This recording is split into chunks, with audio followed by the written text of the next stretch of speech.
ಅರ್ಥಗರ್ಭಿತವಾಗಿ ಹೇಳುವಂತ ವಚನಗಳು ಇವಾಗಿದ್ದಾವೆ. ಹಲ್ಲೆಲೂಯಾ. ದೇವರಿಗೆ ಸ್ತೋತ್ರವಾಗಲಿ. ಇಲ್ಲಿ ದಾವೀದನು ಬರೆದಂತ ಕೀರ್ತನೆ 1ನೇ ವಚನದಲ್ಲಿ ನಾವು ನೋಡ್ತಾ ಇದ್ದೇವೆ, ಯಾವನು ದುಷ್ಟರ ಆಲೋಚನೆಯಂತೆ ನಡೆಯದೆ ಪಾಪಾತ್ಮರ ಮಾರ್ಗದಲ್ಲಿ ನಿಂತುಕೊಳ್ಳದೆ ಧರ್ಮ ನಿಂದಕರೊಡನೆ ಕೂತುಕೊಳ್ಳದೆ ಯೆಹೋವನ ಧರ್ಮಶಾಸ್ತ್ರದಲ್ಲಿ ಆನಂದ ಪಡುವವನಾಗಿ ಅದನ್ನೇ ಹಗಲಿರುಳು ಧ್ಯಾನಿಸುತ್ತಿರುವನೋ ಅವನು ಎಷ್ಟೋ ಧನ್ಯನು. ಹಲ್ಲೆಲೂಯಾ. ಈ ಪ್ರಪಂಚದಲ್ಲಿ ಯಾರಾದರೂ ಧನ್ಯವಂತರಿದ್ದಾರೆ, ಒಂದು ವೇಳೆ ನಮಗೆ ಒಳ್ಳೆಯವರಾಗಿ ಕಾಣಿಸ್ತಾರೆ ಅಂತ ನಾವು ಅಂದುಕೊಂಡ್ರೆ ಅವರು ಸ್ವಲ್ಪ ದಿನಗಳು ಮಾತ್ರ, ಸ್ವಲ್ಪ ಕ್ಷಣಗಳು ಮಾತ್ರ, ಕೆಲವು ವರ್ಷಗಳು ಮಾತ್ರ. ಆದರೆ ಶಾಶ್ವತವಾಗಿ ಧನ್ಯನಾಗಿ ಮಾಡುವಂತ ವ್ಯಕ್ತಿ, ಧನ್ಯನಾದಂಥ ವ್ಯಕ್ತಿ ಯೇಸು ಕ್ರಿಸ್ತನು ಮಾತ್ರನೇ. ಹಲ್ಲೆಲೂಯಾ. ನಮ್ಮ ಜೀವಿತದಲ್ಲಿ ಧನ್ಯವಾದಂಥ ವ್ಯಕ್ತಿ ನಮ್ಮನ್ನ ಹೃದಯದಲ್ಲಿ ನಾವು ಸ್ವೀಕರಿಸುವುದಾದ್ರೆ ನಮ್ಮ ಜೀವಿತವನ್ನ ಒಂದು ಉತ್ತಮವಾದಂಥ ಹಂತಕ್ಕೆ, ನಮ್ಮನ್ನ ಹಂತ ಹಂತವಾಗಿ ಆಶೀರ್ವಾದದ ಮಾರ್ಗಕ್ಕೆ ತೆಗೆದುಕೊಂಡು ಹೋಗುವಂತ ವ್ಯಕ್ತಿ ಯೇಸು ಕ್ರಿಸ್ತನು ಮಾತ್ರನೇ. ಹಲ್ಲೆಲೂಯಾ. ಈ ಲೋಕವೆಲ್ಲ ನಾವು ಹುಡುಕಿ ಬಂದ್ರು, ಈ ಲೋಕವೆಲ್ಲ ನಾವು ಪ್ರಯಾಸ ಪಟ್ಟು ಒಂದು ದಿನ ಕೂಡ ನಾವು ನಿಲ್ಲದೆ, ಕೂತುಕೊಳ್ಳದೆ, ಹೇಳದೆ ಅನೇಕರ ಜನರೊಟ್ಟಿಗೆ ನಾವು ಮಾತುಗಳನ್ನು ಮಾತಾಡಿ ಸಮಯವನ್ನು ವ್ಯರ್ಥ ಮಾಡ್ತೇವೆ. ಆದರೆ ಯೇಸುವಿನ ಹತ್ರ ನಿನ್ನ ಸಮಯವನ್ನು ಕಳೆಯುವುದಾದರೆ, ಯೇಸುವಿನ ಪಾದದಲ್ಲಿ ನೀನು ಕೂತುಕೊಂಡು ಆತನ ವಾಕ್ಯಗಳನ್ನು ಧರ್ಮೋಪದೇಶವನ್ನು ನೀನು ಕೈಗೊಂಡು ನಡೆಯುವುದಾದರೆ, ಆ ವಾಕ್ಯಗಳನ್ನು ಹಗಲಿರುಳು ನೀನು ಧ್ಯಾನಿಸುತ್ತಿರುವುದಾದರೆ ನಿನ್ನ ಜೀವಿತವನ್ನ ದೇವರು ಒಂದು ವ್ಯತ್ಯಾಸವಾದ ರೀತಿಯಲ್ಲಿ ನಡೆಸಲಿಕ್ಕೆ ಶಕ್ತನಾಗಿದ್ದಾನೆ. ಹಲ್ಲೆಲೂಯಾ. ನಾವು ವಾಕ್ಯವನ್ನು ಓದಲಿಕ್ಕೆ ಆಗಲ್ಲ, ಆದರೆ ಮನುಷ್ಯರ ಹತ್ರ ಎಷ್ಟು ಸಮಯ ಬೇಕಾದರೂ ನಾವು ಮಾತಾಡ್ತೇವೆ. ಮನುಷ್ಯರ ಬಳಿಯಲ್ಲಿ ಆದಮೇಲೆ ಮತ್ತೆ ಮೊಬೈಲ್ ಹತ್ರ ಎಷ್ಟೊತ್ತಾದರೂ ನಾವು ಟೈಮನ್ನು ಸ್ಪೆಂಡ್ ಮಾಡ್ತೇವೆ. ಆದರೆ ಯೇಸುವಿನ ವಾಕ್ಯದೊಟ್ಟಿಗೆ ಯಾವತ್ತಾದರೂ ನಾವು ಮಾತಾಡುವಂಥ ಒಂದು ಸ್ಪರ್ಶ ಇದೆನಾ? ಕಡಿಮೆ. ಅದಕ್ಕೆ ಪ್ರಿಯ ದೇವಜನರೇ, ದೇವರ ವಾಕ್ಯ ನಮಗೆ ಹೇಳ್ತಾ ಇದೆ, ಆತನ ಧರ್ಮಶಾಸ್ತ್ರವನ್ನು ಯಾರು ಹಗಲಿರುಳು ಆತನ ವಾಕ್ಯವನ್ನು ಧ್ಯಾನಿಸುತ್ತಾರೋ ಅವರು ನೀರಿನ ಕಾಲುವೆಗಳ ಬಳಿಯಲ್ಲಿ ಇರುವಂಥ ಮರದ ಹಾಗಿರುವರು. ಹಲ್ಲೆಲೂಯಾ. ಎಷ್ಟು ಜನ ಹೊಲವನ್ನು ಮಾಡುವಂಥ ಅಭ್ಯಾಸ ಇದೆ, ಹೊಲಕ್ಕೆ ಹೋಗುವಂಥ ಅಭ್ಯಾಸ, ಹೊಲದಲ್ಲಿ ಕೆಲಸ ಮಾಡುವವರ ಅಭ್ಯಾಸ. ಹಲ್ಲೆಲೂಯಾ. ನೀರಾವರಿ ಬೆಳೆ ಚೆನ್ನಾಗಿರುತ್ತಾ? ವರ್ಷಕ್ಕೊಂದ್ಸರಿ ಮಳೆ ಬರುತ್ತಲ್ಲ, ಆ ಒಂದು ಮಳೆಗೆ ಬೆಳೆಯುವಂಥ ಬೆಳೆ ಚೆನ್ನಾಗಿರುತ್ತಾ? ನೀರಾವರಿಯಲ್ಲಿ ನಾವು ನಮಗೆ ಟೈಮ್ ಸಿಕ್ಕಾಗೆಲ್ಲ ಅದು ಒಂದು ಸ್ವಲ್ಪ ಬಾಡುತ್ತೆ ಅಂತ ಗೊತ್ತಾದ ತಕ್ಷಣ ನಾವೇನು ಮಾಡ್ತೇವೆ? ನೀರನ್ನು ಕಟ್ತೇವೆ. ಆ ನೀರು ಕಟ್ಟಿದಂಥ ಹೊಲ ಹೇಗಿರುತ್ತೆ? ಹಚ್ಚ ಹಸಿರಾಗಿ ಹೇಗೆ ಇರುತ್ತೋ ಹಾಗೆ ವಾಕ್ಯಗಳನ್ನು ಯಾರು ಧ್ಯಾನಿಸುತ್ತಾರೋ ಅವರ ಜೀವಿತವನ್ನು, ಅವರ ಕುಟುಂಬವನ್ನು, ಅವರ ಸಂತತಿಯನ್ನು ದೇವರು ಹಚ್ಚ ಹಸಿರಾಗಿ ಸಮೃದ್ಧಿಯಾಗಿ ಮಾಡಲಿಕ್ಕೆ ದೇವರು ಶಕ್ತನಾಗಿದ್ದಾನೆ. ಹಲ್ಲೆಲೂಯಾ. ಅಲ್ಲಿ ನೀರಿನ ಕಾಲುವೆಗಳ ಬಳಿಯಲ್ಲಿ ಬೆಳೆದಿರುವಂಥ ಮರ ಆಗಿರುವನು, ಅಂಥ ಮರವು ತಕ್ಕ ಕಾಲದಲ್ಲಿ ಫಲ ಕೊಡುತ್ತದಲ್ಲ. ಹಲ್ಲೆಲೂಯಾ. ಬೆದ್ಲು ಭೂಮಿಗೆ ನಾವು ಮಳೆ ಬಂದಾಗ ಮಳೆ ಬರುವುದನ್ನು ನಾವು ಎದುರು ನೋಡ್ತೇವೆ.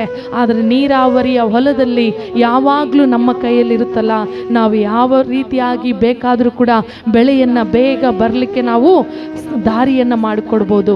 ಅದೇ ರೀತಿಯಾಗಿ ಅಂಥ ಮರವು ತಕ್ಕ ಕಾಲದಲ್ಲಿ ಫಲ ಕೊಡುವ ಹಾಗೆ ನಾವು ಕೂಡ ದೇವರ ವಾಕ್ಯವನ್ನು ಧ್ಯಾನಿಸುತ್ತಾ ಇರುವುದಾದರೆ ನಮ್ಮ ಕುಟುಂಬಕ್ಕೆ, ನಮ್ಮ ಜೀವಿತಕ್ಕೆ, ನಮ್ಮ ಮಕ್ಕಳಿಗೆ, ನಮ್ಮ ಗಂಡನಿಗೆ, ನಮ್ಮ ಹೆಂಡತಿಗೆ, ನಮ್ಮ ಮಕ್ಕಳ ಭವಿಷ್ಯತ್ತಿಗೆ ಯಾವ ಕಾಲದಲ್ಲಿ ಏನೇನು ಬೇಕೋ ಅವೆಲ್ಲವನ್ನ ತಕ್ಕ ಕಾಲದಲ್ಲಿ ದೇವರ ವಾಕ್ಯವನ್ನ ಯಾರು ಘನಪಡಿಸ್ತಾರೋ, ದೇವರ ವಾಕ್ಯಕ್ಕೆ ಯಾರು ವಿಧೇಯರಾಗ್ತಾರೋ, ದೇವರ ವಾಕ್ಯವನ್ನು ಯಾರು ಓದುತ್ತಾರೋ ಅವರ ಜೀವಿತದಲ್ಲಿ ದೇವರು ತಕ್ಕ ಕಾಲದಲ್ಲಿ ಆಶೀರ್ವಾದವನ್ನು ಕೊಡುವಂತ ವ್ಯಕ್ತಿಯಾಗಿದ್ದಾನೆ. ಹಲ್ಲೆಲೂಯಾ.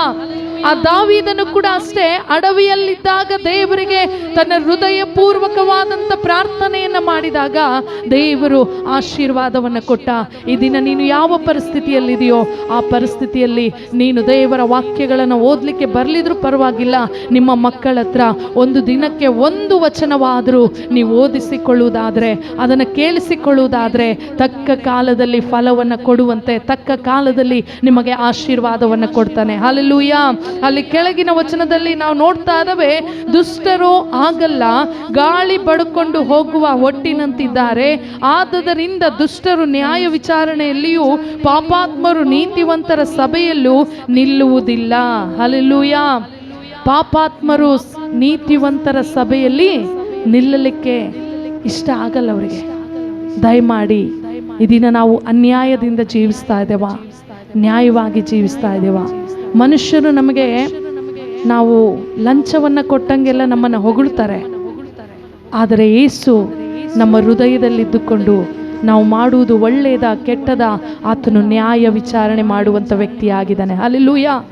ನಾವು ಯಾರಿಗೆ ಗೊತ್ತಿಲ್ಲಲಾರದೆ ರಹಸ್ಯವಾಗಿ ಪಾಪವನ್ನು ಮಾಡ್ತಾ ಇರಬಹುದು, ಆದರೆ ಅನನ್ಯ ಸಫೇರಳು ಅವರ ಇಬ್ಬರು ಮನಸ್ಸಿನಲ್ಲಿ ಆಲೋಚನೆ ಮಾಡಿ ದೇವರ ಶಾಪವನ್ನು ಹೊಂದಿಕೊಂಡ್ರು.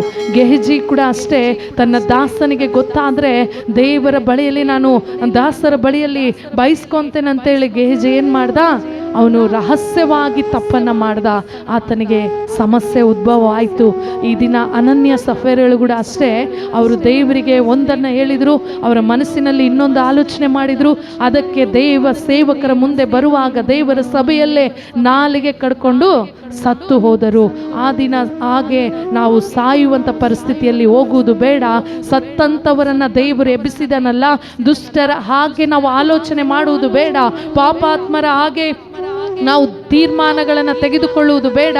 ಈ ದಿನ ಬಹಳವಾಗಿ ಅಡಕವಾಗಿ ನಿನ್ನ ಹೃದಯದಲ್ಲಿ ಪಾಪ ಮಾಡ್ತಾ ಇರಬಹುದು, ಯೋಚನೆ ಮೂಲಕ ಪಾಪ ಮಾಡ್ತಾ ಇರಬಹುದು, ಮಾತಿನ ಮೂಲಕ ನೀನು ಪಾಪ ಮಾಡ್ತಾ ಇರಬಹುದು, ನಿನ್ನ ನೋಟದ ಮೂಲಕ ಪಾಪ ಮಾಡ್ತಾ ಇರಬಹುದು. ಅದು ಎಂಥ ತಪ್ಪಾಗಿದ್ರು ಕೂಡ ಯೇಸುವಿಗೆ ನಿನ್ನ ಮನಸ್ಸನ್ನು ಕೊಡುವುದಾದರೆ, ಯೇಸುವಿನ ವಾಕ್ಯಗಳು ನಿನ್ನ ಹೃದಯದಲ್ಲಿ ಇಟ್ಟುಕೊಳ್ಳುವುದಾದರೆ, ಆತನು ನಿಮ್ಮನ್ನ ನೀತಿವಂತರನ್ನಾಗಿ ಮಾಡಲಿಕ್ಕೆ ಶಕ್ತನಾಗಿದ್ದಾನೆ. ಹಲ್ಲೆಲೂಯಾ. ಒಪ್ಪಿಸಿ ಕೊಡುವಾಗಲೇ ದೇವರು ಎಲ್ಲವನ್ನು ಮಾಡಲಿಕ್ಕೆ ಶಕ್ತನು. ಹಲ್ಲೆಲೂಯಾ. ಅಲ್ಲಿ ದೇವರ ವಾಕ್ಯ ಹೇಳುತ್ತೆ, ಯೆಹೋವನು ನೀತಿವಂತರ ಮಾರ್ಗವನ್ನು ಲಕ್ಷಿಸುವನು, ದುಷ್ಟರ ಮಾರ್ಗವೋ ನಾಶವಾಗುವುದು. ನೀನು ಅಂದುಕೊಳ್ಳಬಹುದೇನೋ, ನಾನೆಷ್ಟು ತಪ್ಪು ಮಾಡಿದರೂ ದೇವರು ನನ್ನನ್ನು ಏನು ಮಾಡ್ತಾ ಇಲ್ಲ ಅಂತ. ಒಂದು ಕಾಲ ಬರುತ್ತೆ, ಒಂದು ಸಮಯ ಬರುತ್ತೆ. ಆ ಸಮಯದಲ್ಲಿ ನಿನ್ನನ್ನು ಯಾರು ರಕ್ಷಿಸಬೇಕು, ಯಾರು ಪ್ರೀತಿಸಬೇಕು, ಯಾರು ನಿನ್ನನ್ನು ಆ ಒಂದು ಆಪತ್ತುಗಳಿಂದ ಬಿಡಿಸಬೇಕಂತ ಬಂದರೂ ಕೂಡ ಯಾವ ಡಾಕ್ಟರ್ ಕೈಲಿ ಆಗಲ್ಲ, ಯಾವ ಸೇವಕರ ಕೈಲಿ ಆಗಲ್ಲ. ನೀನು ಮಾಡಿರುವಂಥ ತಪ್ಪು, ನಿನ್ನ ಒಂದು ತಪ್ಪುಗಳನ್ನು, ಜೀವಿತವನ್ನೇ ದೇವರು ಹಠಾತ್ತಾಗಿ ಜ್ಞಾನೋಕ್ತಿ ಬರೆದ ಪುಸ್ತಕದಲ್ಲಿ ನಾವು ನೋಡ್ತೇವೆ, ಎಷ್ಟು ಸಾರಿ ಹೇಳಿದರೂ ಕೇಳದವನೇನಾಗ್ತಾನೆ?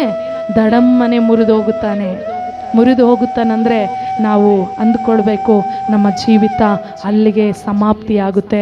ನಮ್ಮ ಜೀವ ಇನ್ನೂ ಹೆಚ್ಚಾಗಿ ಆಯುಷ್ಯ ಕೊಟ್ಟಂಗೆಲ್ಲ ನಾವು ದೇವರ ಸೇವೆ ಮಾಡಬಹುದು, ನಮ್ಮ ಕುಟುಂಬವನ್ನು ಚೆನ್ನಾಗಿ ಪ್ರಾರ್ಥನೆಯಲ್ಲಿ ನಡೆಸಬಹುದು.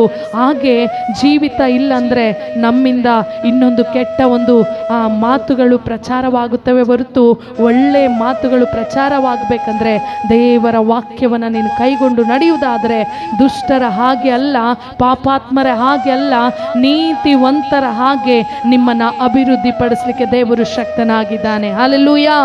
ಈ ಚಿಕ್ಕ ಮಾತುಗಳನ್ನು ದೇವರು ಆಶೀರ್ವದಿಸುವ ಹಾಗೆ ನಾವೆಲ್ಲರೂ ಕಣ್ಣುಗಳನ್ನು ಮುಚ್ಚಿಕೊಂಡು ಈ ದಿನ ನೀನು ಯಾವ ಒಂದು ಪಾಪವನ್ನು ಹೃದಯದಲ್ಲಿ ಆಳವಾಗಿ ಯೋಚನೆ ಮಾಡ್ತಾ ಇದೆಯೋ, ನೀನು ಮೇಲೆ ನೋಟಕ್ಕೆ ಚೆನ್ನಾಗಿರಬಹುದು, ಆದರೆ ಒಳಗಿನ ಅಂತರೇಂದ್ರಿಯಗಳನ್ನು ದೇವರು ಪರಿಶೋಧಿಸಲಿಕ್ಕೆ